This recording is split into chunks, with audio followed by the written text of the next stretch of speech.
Boa tarde, meus amigos. Graça e paz da parte de nosso Senhor. Vou aguardar aqui que o Facebook notifique vocês. Estamos entrando ao vivo para a nossa aula. Eu estou aqui no meu trabalho, ainda está um pouco tranquilo, né, devido a essa pandemia, mas em breve teremos algumas diretrizes aí. Trabalho na prefeitura, na ação social, e essa parte da ação social ela é bem crítica, né? Tem que atender muitas pessoas. Então, à medida que os irmãos forem entrando, vão assistindo essas aulas e se você entrar no meio da aula, depois reveja, pare o vídeo e volte do início para poder pegar a aula por completo, tá certo? Então, no momento que você puder, você pega o teu livro, Profetas Maiores e Menores, pega a tua Bíblia, aí eu estou com a minha Bíblia aqui e vamos estudar. A princípio vamos entender a mensagem dos profetas menores e também já vamos nessa live vamos estudar sobre o profeta Isaías. Nossa aluna Carla está conosco, Renata Alves, Deus abençoe, e todos que entrarão aí para assistir essa aula. Vocês podem comentar, podem perguntar, fiquem à vontade, tá certo? Profetas menores é uma designação teológica, então nós temos profetas maiores e menores, como nós já explicamos para os irmãos. É uma designação por Agostinho para classificar esses profetas, e a mensagem dos profetas menores é uma mensagem de dupla, tanto de juízo quanto de salvação. Então nós temos nos profetas menores, que vão de Oséias a Malaquias, mensagens de juízos. Então muitas nações recebem mensagens de juízo, inclusive Israel e Judá. Também as outras nações ao redor recebem mensagens de juízo também. Tá certo, pessoal? Então essa é uma pequena introdução do que se trata este livro. Lembrando que vocês já estão cientes que nós estamos com o reino dividido, reino sul e reino norte. Então alguns profetas eles profetizarão para o reino norte, outros profetas para o reino sul. Alguns profetizarão tanto para o reino norte quanto para o reino sul. Então tem que ter muita sensibilidade em relação as suas mensagens para ver em que momento ele está profetizando e para quem. E também, às vezes, em algum momento ele profetiza tanto para o reino norte quanto para o reino sul. Tá certo? Então pegue a Bíblia, nós vamos fazer de forma mais expositiva. Não quero alongar muito esses vídeos, mas vamos fazer de formas mais expositiva. Vamos estudar o livro de Oséias. Oséias é um profeta que profetiza durante um longo tempo, estima-se que seja 60 anos de ministério.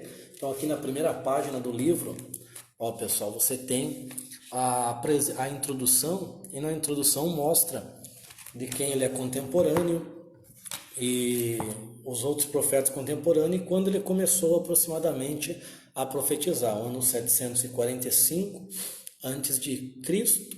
E como reino norte, ele vai profetizar para o reino norte, chamado Israel, as 10 tribos. Ele vai pegar também esse cativeiro assírio, a Assíria virá e destruirá Israel e ele enfrentará esse cativeiro. Assim como Jeremias, como nós já estudamos, ele enfrentou o cativeiro babilônico, tá certo?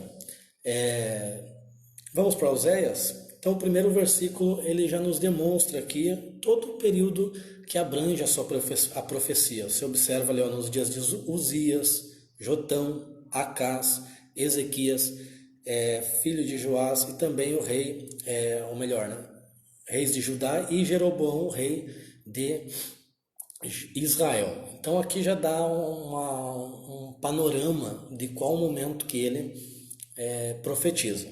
E o livro de Oséias é uma representatividade do relacionamento de Israel com Deus. Então nós vamos ver aqui nos textos que nós vamos seguir que Deus usa o que acontece na vida do profeta Oséias para representar aquilo que Israel e Deus estavam vivendo. Então, Deus mostra para ele que para ele ir para uma casa de fornicação, ou seja, de prostituição, e tomar uma mulher para ser sua esposa, e amar, dar filhos a ela, e ela voltaria para a casa de prostituição, mas era para ele retornar e buscar aquela mulher e amar, e dar filhos para ela novamente. Então isso retrata o relacionamento de Deus com Israel, porque Israel, Deus resgatou, Deus chamou, em meio a muitas nações que estavam se prostituindo contra os deuses, porque essa linguagem de prostituição aqui no âmbito de casamento, de relacionamento, dentro da questão de relacionamento com Israel e Deus, de Deus e Israel, no sentido de adorações, ou melhor, idolatria a ídolos. Então, Israel, mesmo Deus resgatando, mesmo Deus chamando Israel, o que aconteceu?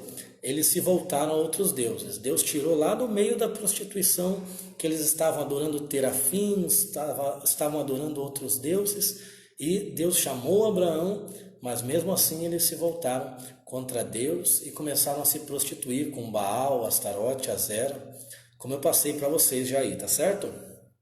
Então, pessoal, partindo disso, entendendo o contexto que Oséias profetiza e o que vai acontecer na vida dele, nós temos os versículos que ele vai e toma Gomer como mulher e ele tem filhos. O primeiro filho é Jezreel, que se chama Deus, o significado é Deus espalhará a semente.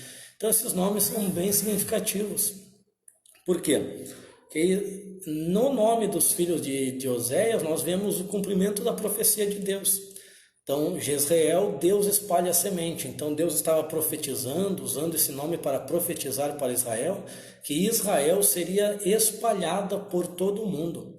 E de fato, hoje as 10 tribos são consideradas 10 tribos perdidas de Israel, que não sabem onde estão verdadeiramente, porque eles estão espalhados por todo o mundo. Você vai ver, tem na África, tem descendentes de Israel com fenótipos negroides, então que adoram a Deus, que buscam a Deus, que se voltam a Deus. Em todos os lugares do mundo, Israel está espalhado, tá certo? E outro filho que ele vai ter, ele vai chamar de, no versículo 6, 1:6, Loruama. André Gonzaga entrou aí, saudação meu querido, seja bem-vindo. Loruama, Loruama significa não compadecida, que Deus iria se compadecer de um povo também que não era compadecido, ou que também não se compadeceria da casa de Israel. Então, nós temos alguns significados desses nomes proféticos. Olha ali, ó. Loruama, porque nunca mais terei compaixão da casa de Israel. Viria o juízo para eles, porque eles transgrediram contra Deus. Outro nome de um filho. Versículo 7, antes, ele diz que compadeceria ainda de Israel por mais um tempo. Vamos lá, isso mesmo, meu querido, quarentena de estudo, não vamos parar. Vamos continuar nossos estudos, não podemos desanimar neste momento. É isso aí, podem comentar, pessoal, fiquem à vontade para comentar, para conversar aí entre vocês também, não perdendo o foco, tá certo? Que seja bem descontraído este estudo. Então Deus compadeceria ainda de Judá. Judá ainda teria uma oportunidade de não ser levada cativa. Porém, não seguiu as orientações de Deus e também vai passar pelo cativeiro babilônico agora. No versículo 9 ele tem outro filho. Nós não vamos fazer isso com todos os versículos, mas até o capítulo 3 ele tem um significado que abarca todo o livro, toda a história de Israel. Então nós vamos dar uma atenção mais especial, pessoal, a esses 3 capítulos e depois a gente faz um panorama melhor, tá certo?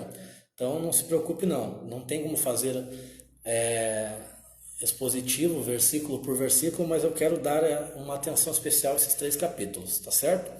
Então o próximo filho é Lo-Ami.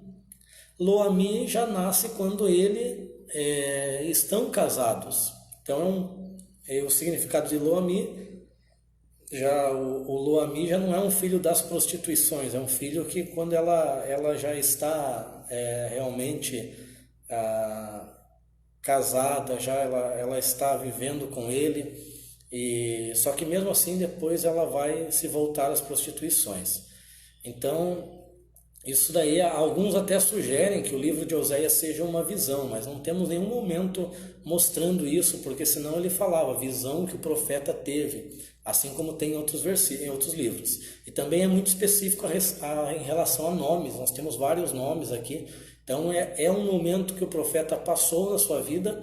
Alguns sugerem que quando ele casou, a Gomer ela não era uma prostituta, ela era uma mulher direita, né? Uma mulher correta, que seguia os mandamentos, mas que, porém, ela se desviou depois para as prostituições. Então, tem sugestões acerca disso. Mas aqui nós temos o Lo-Ami, não meu povo, porque Deus não chamaria mais Israel de seu povo. Então, o juízo viria para eles e Deus não chamaria mais Israel de meu povo. Então, Lo-Ami, não meu povo. E Deus vai chamar agora outras pessoas, outros povos de meu povo. Então, isso aqui entra muito no contexto que nós vivemos também. Porque hoje Israel é chamado de não meu povo, aconteceu isso. Hoje Deus não se retrata Israel como meu povo, Deus não levanta profetas em Israel para dizer, ó povo meu, volta. Então, eles estão vivendo este período de juízo, que nós já analisamos na nossa aula, o dia do Senhor, que em outros profetas nós vamos analisar de forma mais esmiuçada. O profeta Joel, por exemplo, ele trabalha esse tema, que é bem interessante. Mais tarde eu quero ver se eu posto já vídeo sobre ele. E hoje eles vivem o que Oséias profetizou. Começou lá com o cativeiro assírio, porém dura até hoje. E esse tempo do dia do Senhor, ele vai até a grande tribulação. Então é um período de tempo bem extenso que eles estão. E neste período Deus chama de tempo dos gentios. E no tempo dos gentios ele chamou a igreja. Então nós somos a igreja. Nunca confunda isso, pessoal. Eu sempre falei para vocês e volto a falar que a igreja não é o Israel de Deus. A igreja é a igreja. Israel é Israel, tá certo? Então o capítulo 1 vai falar dos seus filhos, vai nos dar esse histórico dos seus filhos e os significados desses nomes. E passa para o capítulo 2. Então no livro também tem essa divisão. Aqui no livro vai ter sobre o profeta, um pouquinho comentando, então vocês leiam, que é uma leitura tranquila. O profeta é contemporâneo de Amós, Isaías, Miqueias. A missão, ele usa muito a palavra Efraim, e tu, ó Efraim, não se retratando a tribo em si, mas todas as 10 tribos. O caráter do profeta em obediência e nós vamos ver as divisões. Divisões eu vou seguir pela Bíblia aqui, tá certo? Então a primeira divisão está no capítulo 1, que é a desprezível condição de Israel. Então essa era a condição de Israel, de apóstata, de desviada, daquela que não quer relacionamento com Deus, daquela que não quer se relacionar com Deus e quer ir após outros deuses, aquela que não quer estar com seu marido, que é Deus, e quer ir após outros deuses. Inclusive nós vamos ver textos neste âmbito no livro de Oséias. Certo? Tranquilo até aqui? Estão conseguindo compreender como que está a aula aí? Como que está o áudio? Comentem um pouquinho comigo, André, Renata, Carla. Comente aí se está bom o áudio, como que está. Se vocês estão me ouvindo bem, se a aula está clara, se preciso melhorar. Então é uma novidade para mim. Essas aulas ao vivo, sempre tive desejo de fazer, mas nunca iniciei. Então agora, quem sabe a gente alavanque aí esse novo método, novo estilo. Certo? Vamos para o capítulo 2. Vamos ver aqui. E aqui a gente vê que Ami não era um filho da prostituição. Ami era um filho quando ela estava junto com Oséias.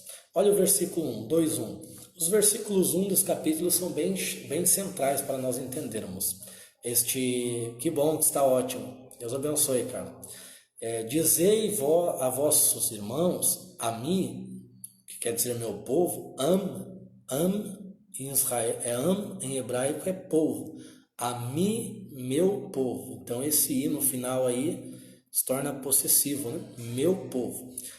e a vossa irmã Ruama, que é compadecida, contendei com a vossa mãe, contendei, porque ela não é minha mulher, e nem eu sou seu marido, e que ela apague as suas fornicações do seu rosto e os seus adultérios de entre os seus seios. Então observa que aqui ele está falando tanto do Euséias viveu isso, mas isso aqui é uma projeção para referir acerca de Israel e Deus. Então o que Israel fez? Israel se voltou às fornicações, aos adultérios.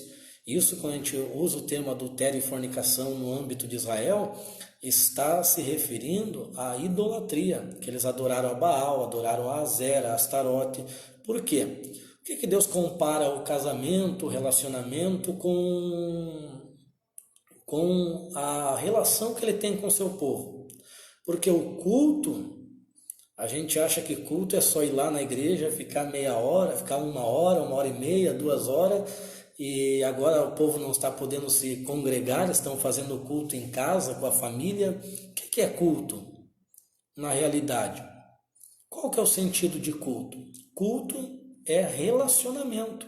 Então, quando que Deus se relaciona com o seu povo? Quando o povo cultua a Deus. Então, culto, se você for ver um paralelo no casamento, culto é o ato íntimo. Quando se refere a culto, é igual, vocês podem até colocar aí, que culto é igual ao relacionamento íntimo entre o casal. Então, quando o casal está se relacionando, é o momento que eles estão em maior intimidade. E ali não tem vergonha, né? Ali um não tem vergonha do outro. Então, quando nós colocamos isso no âmbito de Israel e Deus, quando que Israel tinha esse relacionamento com Deus? Quando eles cultuavam, quando eles adoravam verdadeiramente. E aí você pode trazer para a igreja também. Quando que a igreja tem o relacionamento com o seu esposo? Quando que a igreja se relaciona com Cristo? Quando ela cultua verdadeiramente ao seu nome. Então, muito importante o culto, porque é quando nós nos relacionamos, tornamos-nos cada vez mais íntimos do Senhor. Então, isso é importante. O culto é relacionamento, tá certo? Então, eles cultuavam outros deuses. Então, o que é isso? É um adultério. Então, um adultério espiritual. E olha o que ela dizia. Irei, versículo 5, capítulo 2, versículo 5.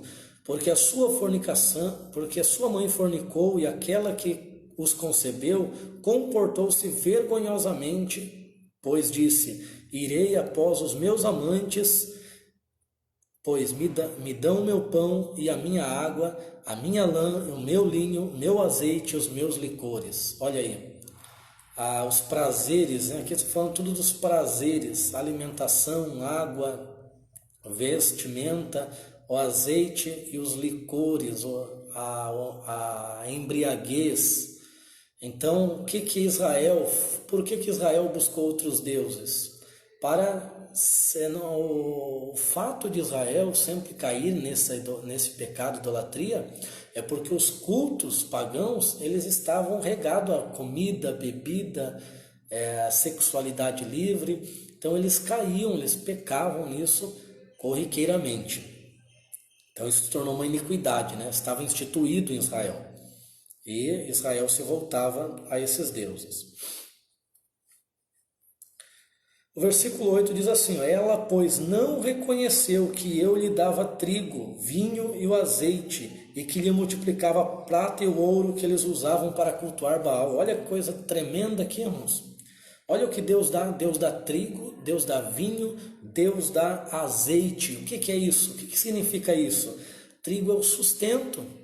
Deus dava sustento para Israel, mas a nação não valorizou. O que Deus dava? Deus dava o vinho é a alegria. Eles tinham prazer e alegria de uma terra deleitosa, mas Israel também não aproveitou. O que mais? Azeite, a unção. Olha só, a unção, Deus ungiu essa nação, Deus separou essa nação, tinha os reis, profetas, sacerdotes, mas não valorizaram a unção. Eles tinham o culto. Se você pegar Romanos capítulo 9, você vai ver que eles tinham os cultos, pactos, as promessas, eles tinham tudo No mundo espiritual, a Bíblia fala, Paulo fala o culto divino na terra. Olha que milagre, um culto do céu, eles cultuavam na terra. Deus se manifestava no meio deles, eles não valorizaram. E o que Deus deu? Deus deu riqueza. Olha só como é interessante isso aqui, dá para nós tirar para a nossa vida. Qual que é o sinônimo de prosperidade? Hoje todo mundo acha que prosperidade é ter dinheiro, é ter riquezas. Mas o que é prosperidade? A Bíblia fala nesse versículo, é ter sustento. Jesus disse, se tiver o que sustentar, nisto contentai. É ter o que? Alegria no lar. Ter alegria e também ter unção da parte de Deus. Agora a riqueza vem depois, ó, prata e ouro. Deus deu também a eles, e o que eles fizeram?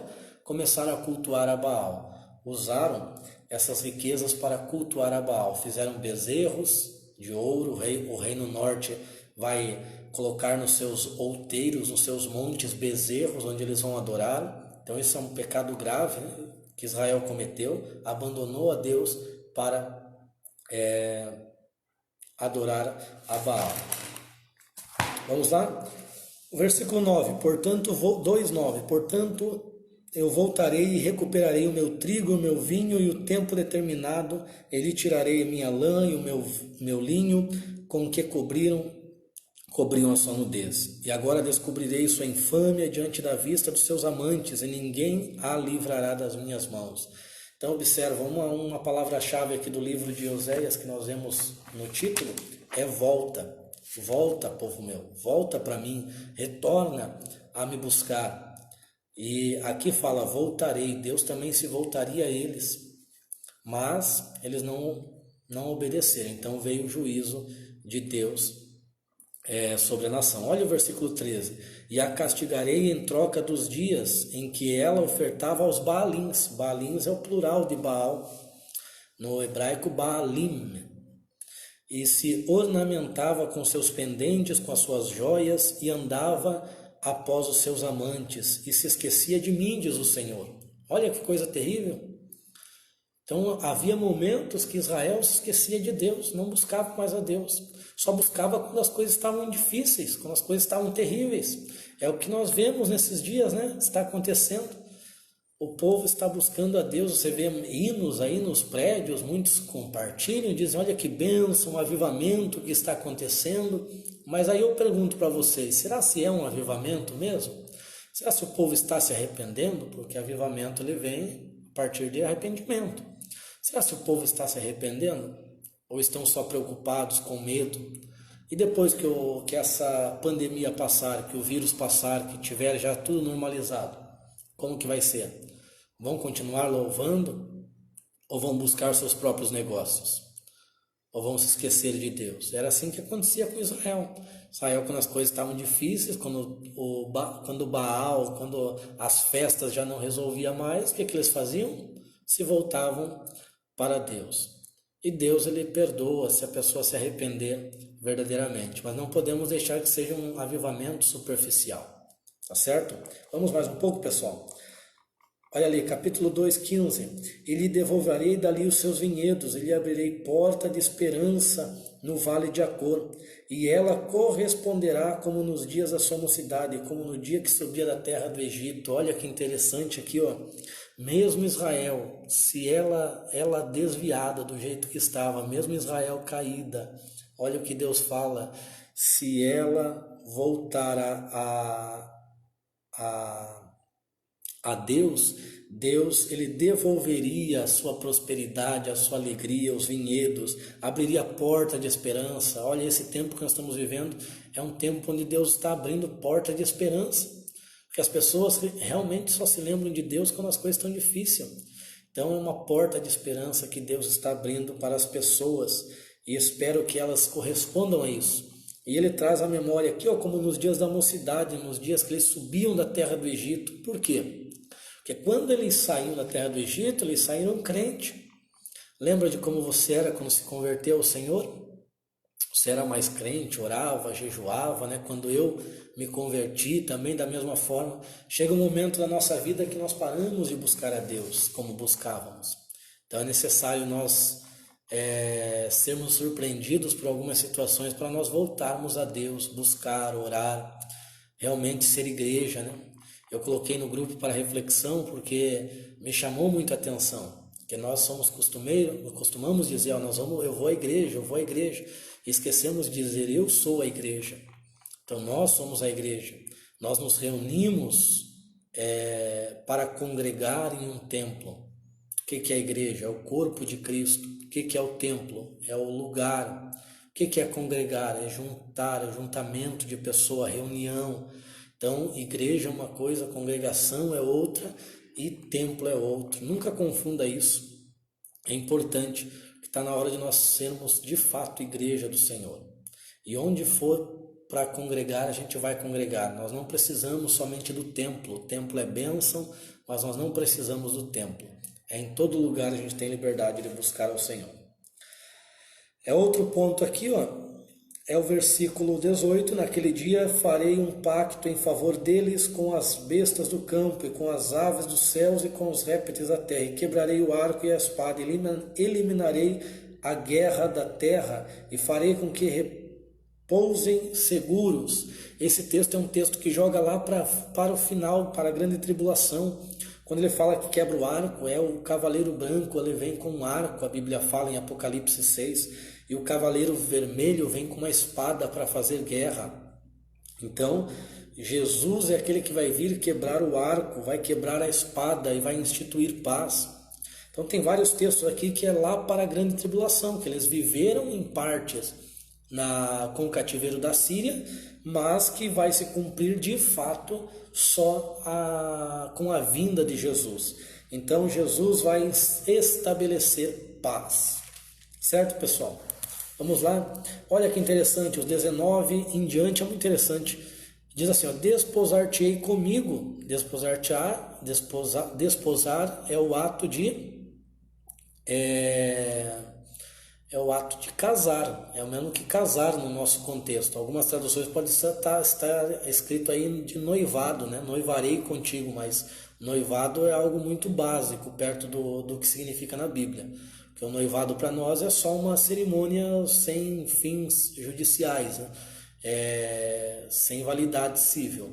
Mas o noivado, quando a Bíblia usa esse termo, algumas, ele está se referindo ao casamento de fato. Então, pode colocar aí, marcar em algum lugar, noivado na Bíblia é igual a casamento. Exatamente, André, o templo fica. O Senhor vem buscar a igreja para congregar todo o povo, línguas, tribos e nações, né? Quando ele arrebatar, a igreja vai congregar, ou seja, vai reunir todos os povos que estavam dormindo no Senhor, os que vão ressuscitar e os vivos serão transformados. É isso mesmo. Desposar-te-ei comigo para sempre, desposar-te-ei em justiça, em direito, em misericórdia e ternura, desposar-te-ei comigo em fidelidade e conhecerás o Senhor. Isso sucederá naquele dia, olha, observa, isso não aconteceu ainda, naquele dia que eu responderei com os céus e estes responderão à terra, diz o Senhor Jeová. Então, Israel estava casada com Deus, o que Israel fez? Pediu divórcio. É interessante essa linguagem, pediu divórcio. Então divorciou, mas Deus não deixou ela. Deus ainda vai restaurar essa aliança. Deus vai pegar essa carta de divórcio, está lá em Isaías, e vai rasgar essa carta de divórcio. Olha aí, na Bíblia da irmã Carla está me casarei. Exatamente, esse é o termo correto, me casarei. É casamento. Então nós temos que entender como que era o casamento judaico. O casamento judaico ele tinha 3 fases. Promessa, que era quando os meninos ainda eram jovens, depois o desposamento, que era o casamento, isso requeria o pagamento de dote e era feito na frente de um juiz, só que o desposamento ele não dava direito dos desposados viverem junto. Se você ler Mateus 1,18, você vai ver isso.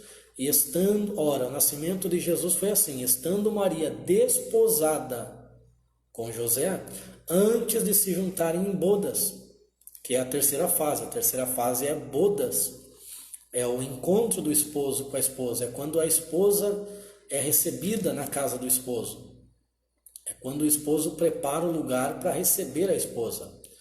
Então nós observamos que a igreja não é a noiva do Cordeiro, a igreja é a esposa do Cordeiro. Nós já fomos casados, já houve o pagamento de preço na cruz do Calvário, e é ali que nós casamos com Cristo.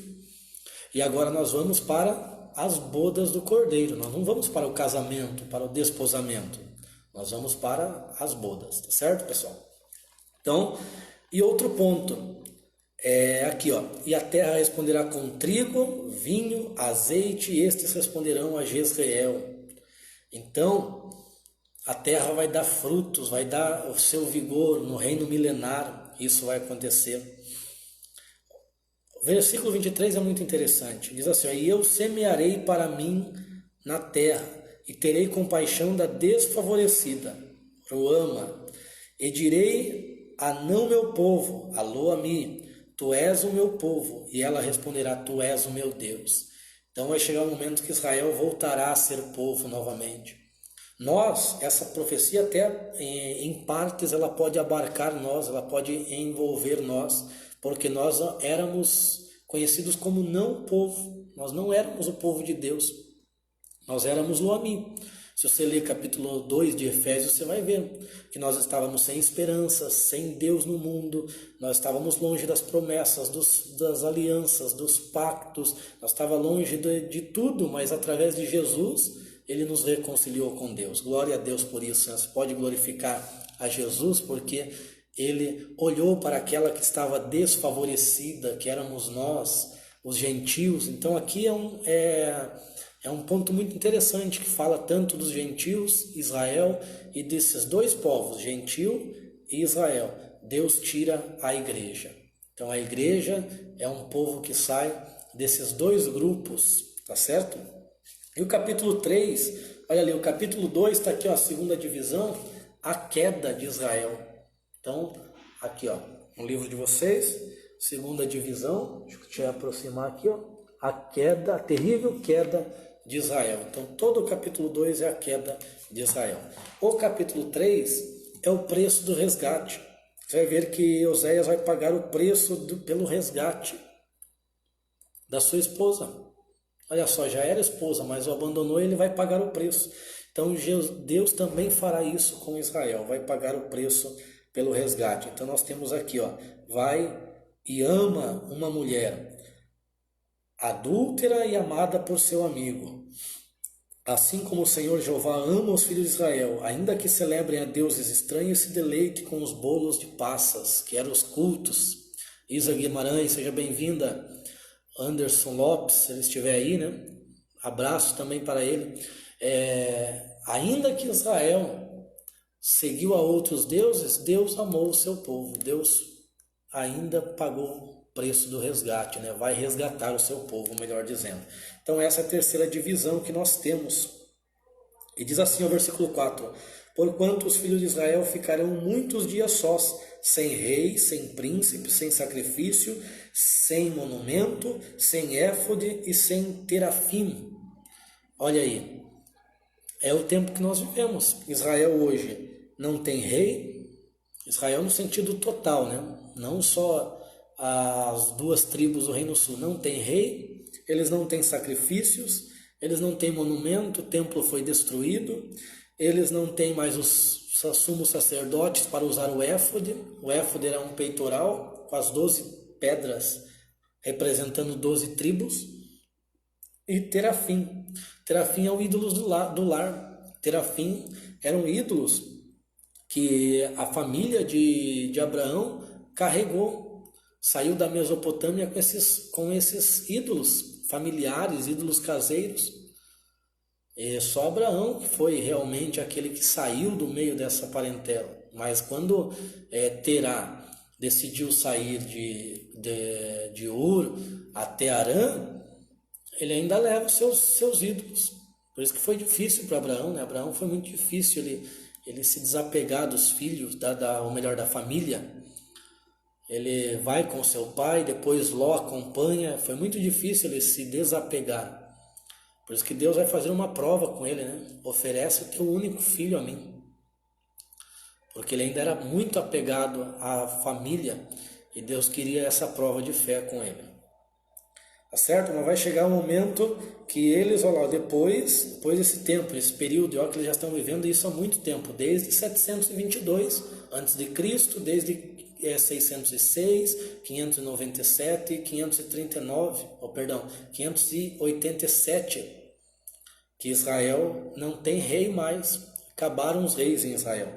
Mas depois voltarão os filhos de Israel e buscarão o Senhor Jeová, seu Deus, e a Davi, seu rei, e temerão o Senhor a sua benevolência no fim dos dias. Vai chegar um momento que eles vão se arrepender. Isso é quando Jesus vier na batalha do Armagedon, eles vão se arrepender dos seus pecados. Tá certo, pessoal? Agora nós vamos seguir a divisão aqui do livro, para não estender. Eu só quis fazer esses 3 capítulos porque de fato eles eram os centrais, eles são os centrais para nós entender todo o livro de Oséias. Por exemplo, agora eu vou pegar os versículos 1 dos primeiros capítulos, dos capítulos, melhor dizendo, para você entender um pouquinho mais. Olha que interessante, 4:1. Ouvi a palavra do Senhor Jeová, o Filho de Israel. Olha o 5:1. Escutai, ó sacerdotes, e ouvi, ó casa de Israel. Prestai atenção, ó casa real. Daí o capítulo 6, versículo 1. Vinde e retornemos ao Senhor Jeová, porque Ele nos despedaçou e nos curará, Ele nos feriu e nos tratará. Olha que interessante, que é um segmento muito interessante. Nós temos que ouvir a palavra do Senhor, nós temos que escutar, prestar atenção, ou seja, temer a Deus, para quê? Para que nós possamos retornar a Deus. Como que nós vamos retornar a Deus? A uma vida de oração, de busca, se começarem a pregar a palavra. E aí o que vai acontecer? O Senhor vai nos tratar, o Senhor vai nos curar.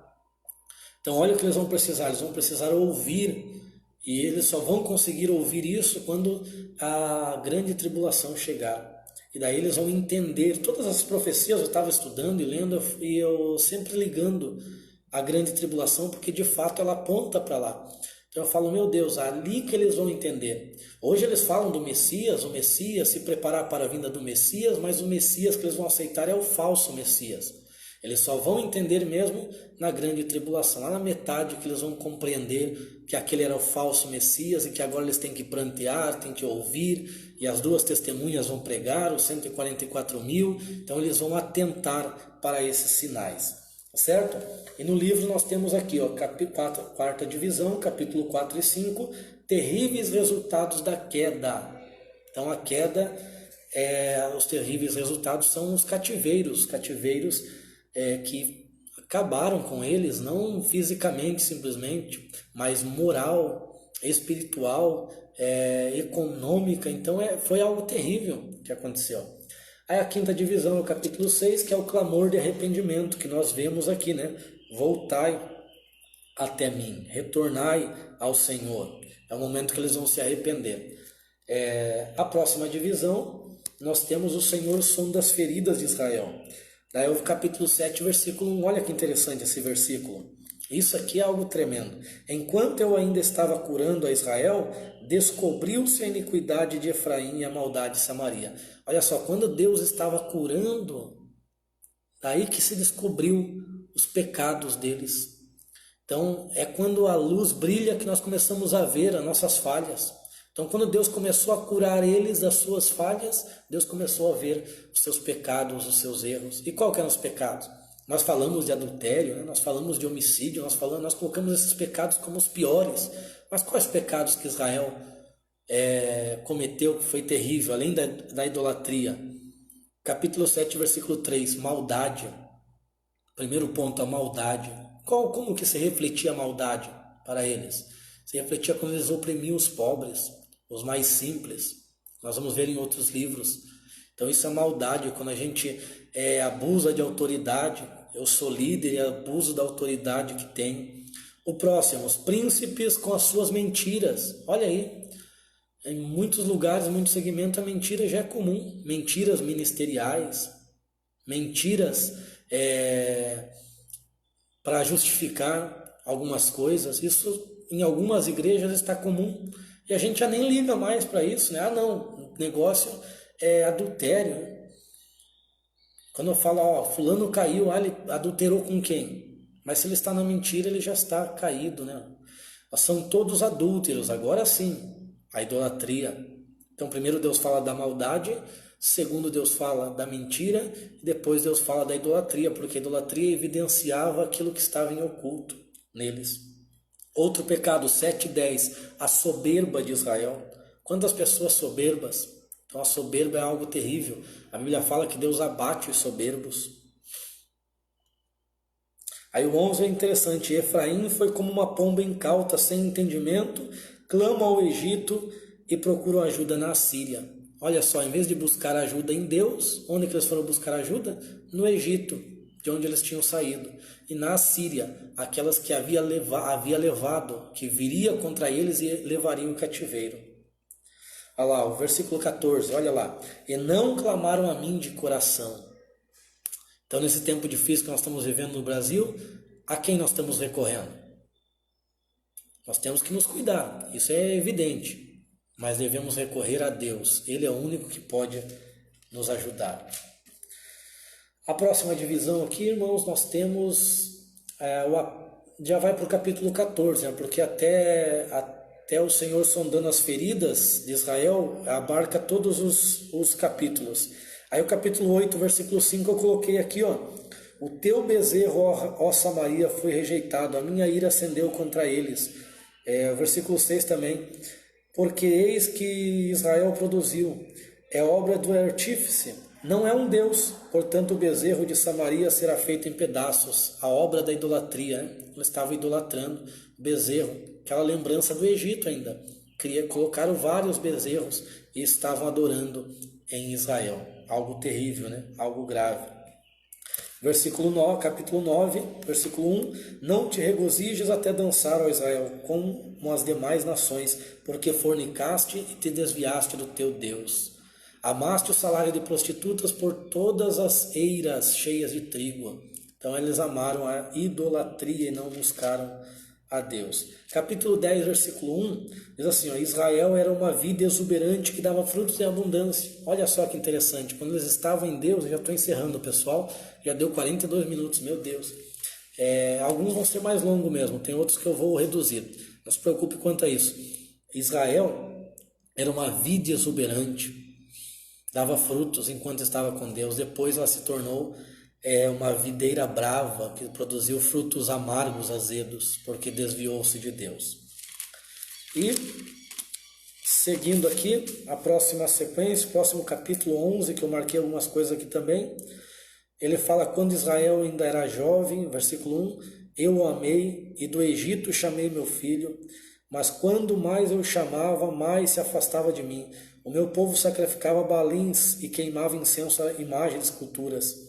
Olha o versículo 11:4, que tremendo, irmão, isso aqui é muito tremendo.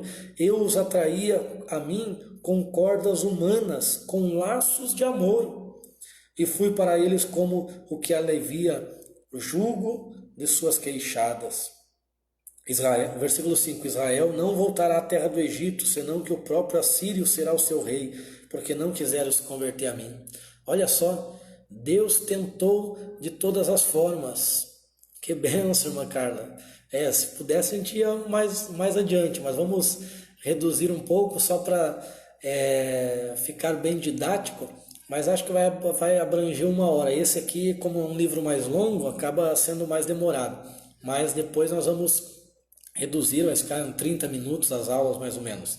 Mas vamos lá, isso aí, temos que estudar. Mas olha que interessante, Deus conduziu eles com amor. A gente olha, às vezes a pessoa diz, o Deus do Antigo Testamento é um Deus de ira, é um Deus bravo, é um Deus diferente do Novo Testamento. Não é, não. É o mesmo Deus. Ele atraía com amor, mas Israel, cada vez mais que Deus atraía, se afastava. Olha só, veja se nós às vezes não estamos desta forma, às vezes Deus está nos falando, está conversando com a gente, está orientando, e nós, ao invés de buscarmos, nós vamos se afastando. Temos que tomar cuidado com isso. Então, versículo 5 do capítulo 11 já mostra que a Síria viria destruí-los. Ao versículo 7 eu marquei aqui que é interessante. Entretanto, o meu povo está inclinado à apostasia, ainda que clamem para o alto, nenhum deles quer me enaltecer. Olha só, é um tempo que nós estamos começando a ver. O povo está começando a se apostatar da verdadeira fé, dando ouvidos a doutrinas terríveis. porque isso é um sinal da volta de Cristo, do arrebatamento, apostasia. E ainda que eles clamassem aqui, eles não estavam sendo sinceros, que eles não queriam enaltecer. Não é o que nós estamos vendo aí no Brasil? É lindo ver os prédios cantando louvores, a favela da Rocinha cantando louvores, mas de fato estão clamando a Deus? De fato querem enaltecer a Deus? Ou só estão apavorados? Mas e nós, como que ficamos nesse meio aí? Nós temos que aproveitar esse momento que eles estão apavorados, estão desesperados e mostrar a esperança que é Jesus. Agora, se os crentes ficarem apavorados também, como que ficam? Se nós que temos Deus ficarmos apavorados com essas coisas, sendo que Jesus disse, não vos alarmeis, porque muitas coisas ainda virão. Então se preparem aí, porque ainda tem muita coisa para atingir a humanidade, em escala mundial. Não é só pandemia, muitas coisas vão vir, e muitos vão se escandalizar, Jesus disse. Muitos vão ficar escandalizados. E a igreja, como que fica? A verdadeira igreja, ela segue confiando, ela segue acreditando. Aí o versículo 12, ele também, ele vai falar lá que desde Jacó, e aqui o versículo 3, aqui é para a irmã Silvana, né, que vai assistir posteriormente essa live. Lá, no ventre materno pegou pelo calcanhar do seu irmão, e na sua idade lutou com o anjo e venceu. Lutou com o anjo e prevaleceu. Chorou e o suplicou em Betel. E ali falou conosco. Olha que interessante aqui. Aqui Deus não fala que Jacó é enganador. Não existe essa, irmão. Na cultura judaica, Jacó não é enganador. Jacó é alguém que desde o seu nascimento, ele agarra, né? Ele busca oportunidades. Seja um Jacó também, busca oportunidades. Agarre a oportunidade, em meio à dificuldade, agarre a oportunidade. Capítulo 13 segue falando de Efraim um pouco, né? A história do capítulo 12, capítulo 13, a história de Efraim. E o capítulo 14 é o encerramento. O capítulo 14 aqui dizendo, converte-te, ó Israel, ao Senhor. É o apelo final do profeta, está aqui, né? Divisão 7 e a divisão 8, que é a restauração. Ó, converte, ó Israel, o teu Deus, porque tropeçaste da tua iniquidade. Aí o versículo 3, a Assíria não nos salvará. A Assíria não vai salvar a igreja. Irmãos, uma coisa, não é governo que salva a igreja, não é o homem que salva a igreja. Entenda uma coisa dessa, é Cristo. Então não espere ajuda do homem, não espere auxílio do homem, espere auxílio de Deus. Capítulo 4, a restauração. E sararei as suas rebeliões e amarei generosamente, porque a minha ira se desviou deles. E aí tem no texto aqui mesmo, em algum momento eu marquei aqui, mas não encontrei. Mas chegará o tempo que eles não chamarão mais Deus de meu amo, que é Baali, mas chamará de meu Senhor, meu Ishi, meu Senhor, meu marido. Então Israel vai chegar um momento que eles vão chamar Deus de meu marido, que é ao final da grande tribulação. Então, meus irmãos, é uma mensagem de juízo e restauração, é uma mensagem de reconciliação. Volta para mim, volta, mas eles não voltaram. Então, essas pestes que nós estamos vendo acontecer, é Deus dizendo, volta para mim, porque ainda é tempo. Depois nós vamos ver outros livros. Oséias ainda vivia um tempo de tranquilidade, ainda tinha bonança, mas chegou um tempo que teve gafanhotos, teve pestes, teve pragas, teve fome, não teve chuva no momento da colheita, então teve dificuldade tremenda. E mesmo assim o povo não se voltou a Deus. Então, é momento que Deus está falando, volta para mim, volta a comunhão íntima, né? Eu não quero exuberância, eu não quero grandes templos, eu não quero grandes movimentos, eu quero um coração contrito e quebrantado, eu quero um povo que se volte a mim. Tá certo, meus amigos? Então eu vou encerrar essa live, deu 50 minutos de aula, então eu espero que vocês tenham gostado, vocês que estão aí presentes. Eu já deixo aqui a vocês o meu abraço. Como o André disse, nós teremos mais aulas à noite, tá certo? Vou deixar um tempo aí para vocês tomarem um café, para vocês meditarem nessas palavras, analisarem um pouco o livro de Oséias, e à noite, lá por mais 6, 7 horas, nós retornamos com o livro de Joel. Então o objetivo hoje é fazer pelo menos 3 lives, Oséias, Joel e Amós, tá certo? Mas qualquer coisa será 2 apenas. Tá certo, meus queridos? Então, obrigado pela audiência de vocês, pelo carinho. Espero que tenha sido proveitosa. Um grande abraço e até mais tarde.